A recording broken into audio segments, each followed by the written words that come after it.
Olá, bom dia, meu nome é Cíntia, sou estudante do curso de Letras, Universidade Estadual de Goiás.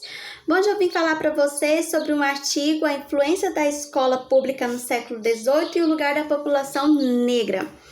Bom, com base nesse artigo foram feitos vários estudos, várias pesquisas sobre a escolarização de crianças pobres, negras, místicas e pardas e pobres no Brasil. Bom, especificamente nas províncias de Minas Gerais, nos anos de entre 1824 e 1889. Foram investigados vários documentos, várias instruções popular da escola e principalmente demonstrar o caráter popular da escola do Império e discutir um pouco sobre o seu fracasso. Bom, nesse período, eles tentaram colonizar, eles tentaram civilizar a população negra e a população mais pobre, que era considerada como parda e negra. Eles tentaram civilizar, dando base à educação, e eles observaram que nem toda a população estava civilizada, nem toda a população estava educada, então eles tentaram fazer esse processo de civilização das pessoas negras, que está mais relacionada à desqualificação da educabilidade do século XVIII. Destaca ainda que a importância da temática para ampliação dos debates sobre a história da escola no Brasil. Ou seja, a escola era mais frequentada por classe alta, por classe média. Ela não tinha acesso a pessoas pobres. Então, ela era limitada a pessoas negras e as pessoas pobres. Então, a partir desse momento que eles tentaram a fazer essa parte da civilização, porque as crianças negras e pobres não tinham acesso à escola. E as crianças de nível mais alto que permaneciam na escola, elas tinham acesso a essa civilização e os negros já não. Também no período entre 1824 e 1889, que foi também criado uma lei que era a Inglaterra. Ela resolveu proibir o tráfico de escravos. Então, a partir do momento dessa proibição, ela se viu sozinha, porque ela colocou essa lei de abolicionista. Ela era uma lei abolicionista que ela foi criada, ela resolveu, então, proibir esse tráfico de escravos. Como ela se viu sozinha, ela resolveu pressionar os outros países para que eles também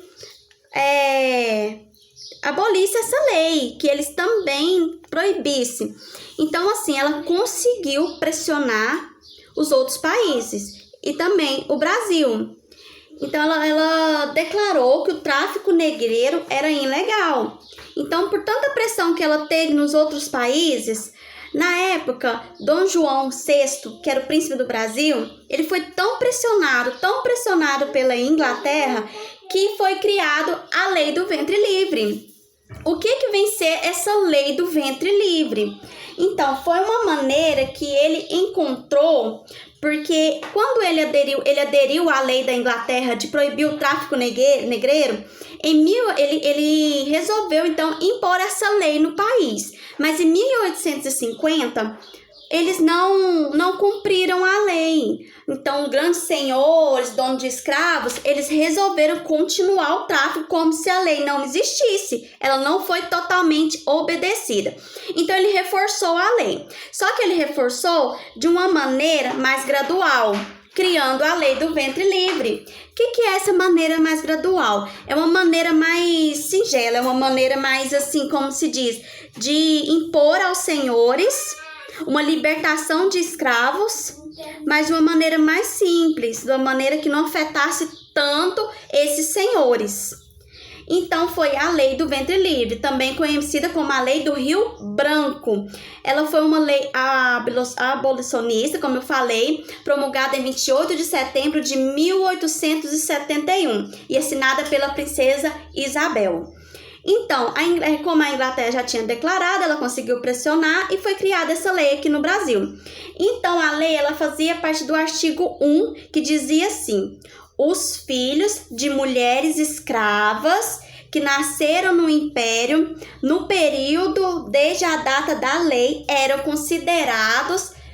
considerados livres, ou seja, eles foram livres. Mas por trás dessa lei também haviam muitos interesses dos senhores, porque como eles não obedeceram a primeira lei que em 1850 eles desobedeceram a lei de proibição de tráfico negreiro, ele resolveu construir essa lei do ventre livre. Então, mas por trás dessa lei, na época havia muito tráfico, era extremamente o excesso de tráfico, então ficava mais caro para os senhores. Então, com essa nova lei, o tráfico diminuindo, os valores para os senhores ficaram mais baixos, e considerando que os filhos dos negros eram livres.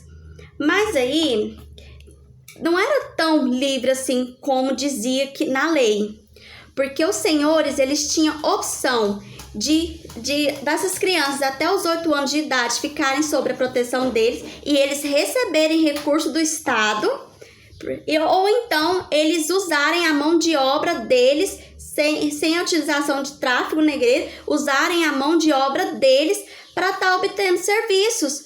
Ou seja, eles iriam ser escravizados da mesma forma. Então, foi uma lei que não libertou totalmente, porque eles ficaram a serviço dos seus senhores. Então, teria que ser uma lei, como eles foram libertos, uma civilização melhores a eles terem acesso à escola, terem acesso à educação. Mas como viam de mães escravas, muito pobres, às vezes era muito ilimitado esse acesso deles às escolas.